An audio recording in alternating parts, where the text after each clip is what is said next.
Naniningil ng 11 milyong pisong danyo sa Pilipinas sa China dahil ito sa pagkasira ng mga bahura sa Pag-asa Island sa West Philippine Sea. Nasa frontline ng balitang yan, si Gio Robles.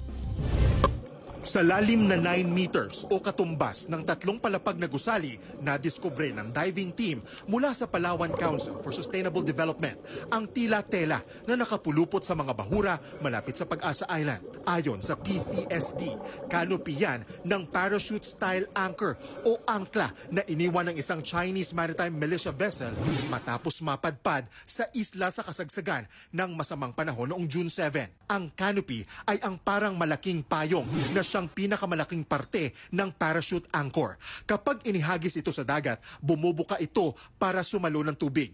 Ito ang nagpapabagal at nagpapatigil sa umaandar na barko. Sa isinagawang assessment, nakumpirma ng PCSD at PCG ang mga naputol at nagkadurog-durog na corals na dulot ng pagkaladkad ng agos sa anchor o angkla.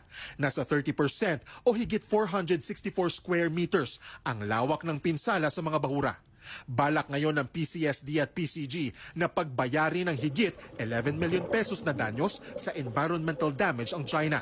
The parachute itself is not an illegal act, no, but the misuse or the well, let's just say the incident that happened caused the dragging of the chute.